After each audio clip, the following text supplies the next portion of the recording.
Whenever we talk about these big topics such as mindfulness, there are bound to be quite a few myths or misconceptions that are spreading around. And unfortunately, with mindfulness, these myths that I hear about as a mental health professional, they often discourage those that I run across from ever even wanting to go near a mindfulness practice, or sometimes they really want to have this mindfulness practice, but some of these myths really derail them from continuing with it or actually, enjoying the benefits of it. So in today's video, I just wanted to run through some of those myths or misconceptions that may have crossed your path and maybe have led to a little bit of that discouragement. So hopefully we can dispel some of those myths and get you on a right track towards enjoying the benefits that come with a mindfulness practice. So let's dive in.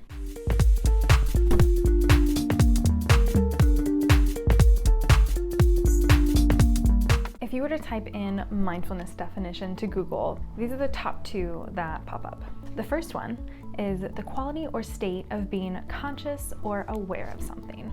Now sure, that one's pretty accurate, right? Mindfulness is pretty much centered on this idea of, or this concept of being intentional, of paying attention to the present moment, our current environment, whether that be trying to focus on one thing at a time or just really trying to be immersed in the present moment.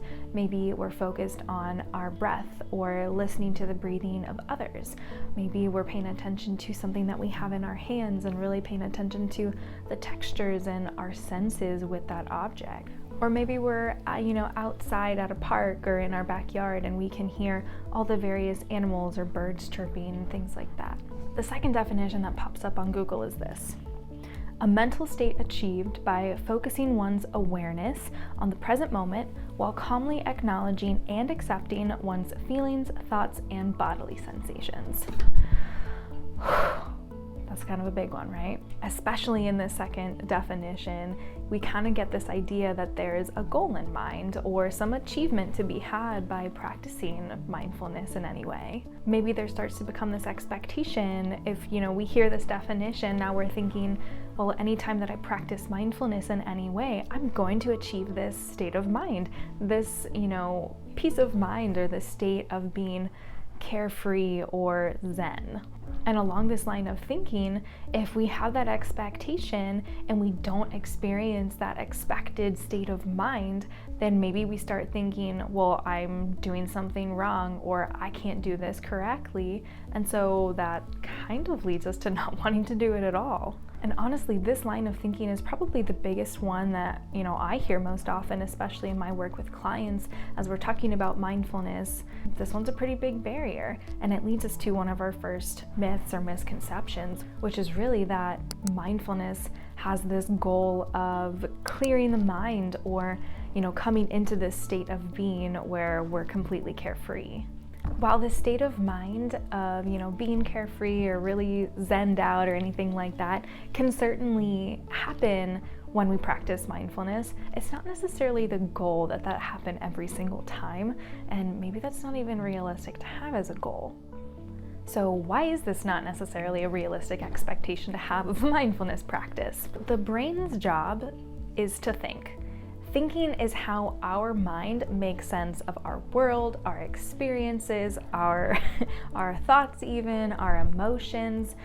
It never shuts off. Our brain is constantly working to understand our experiences, make sense of them, and also to protect us. Our thoughts really are trying to keep us safe the most of the time, even if those thoughts aren't super helpful the majority of the time.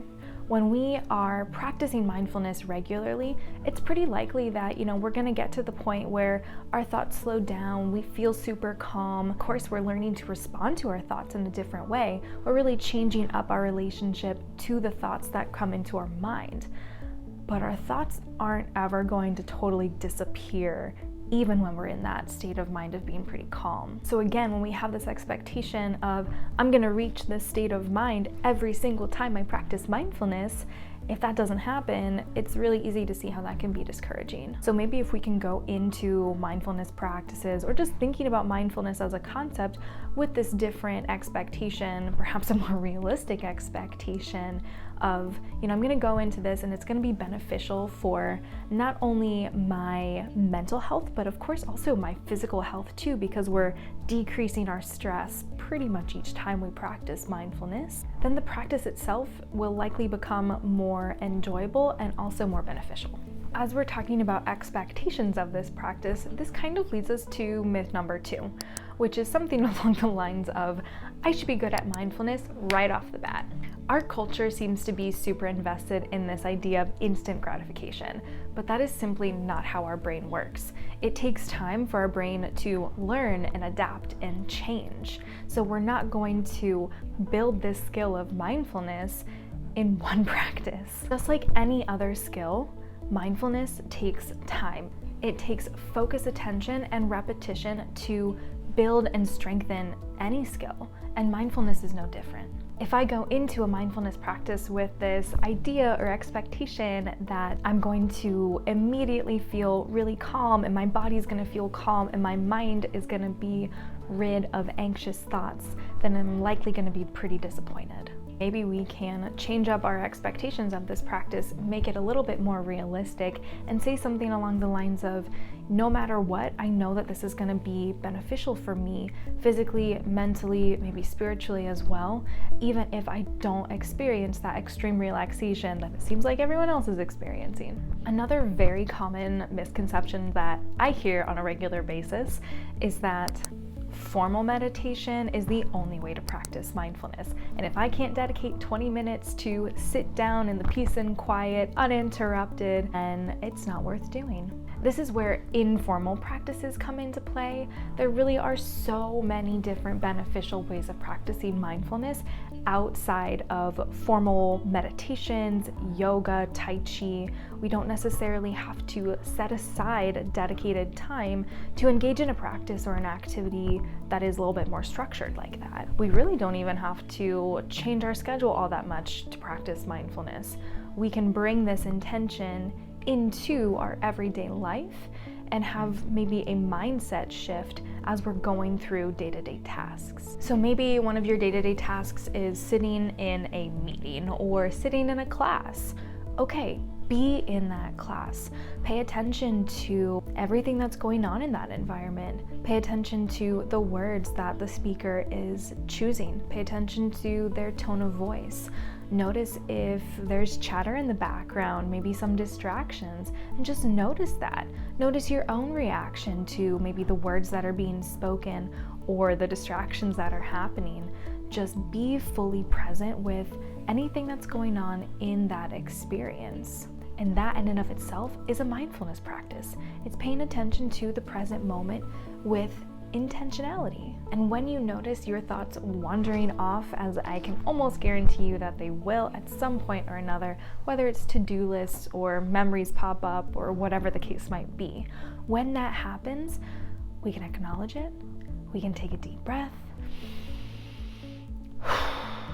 and we can gently refocus our attention on the present moment.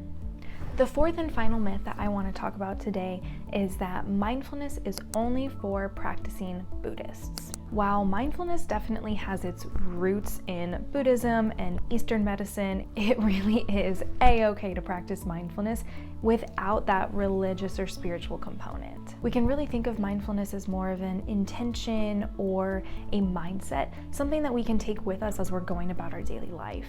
At its core, mindfulness really is as simple as it sounds, being in the present moment, in the here and now as much as possible, and bringing non-judgmental curiosity to that experience. With that non-judgmental curiosity, we bring a whole lot of acceptance. It really is as simple as that. So there you go, 4 myths debunked about mindfulness. I really hope that it helps your practice and maybe helps to rework any of those expectations that might have been a barrier to just starting out or to this practice that you've had for a very long time. Definitely feel free to let me know your thoughts on any of the information provided in this video today, and make sure to hit subscribe too so you can stay tuned for future videos in which I will see you next time.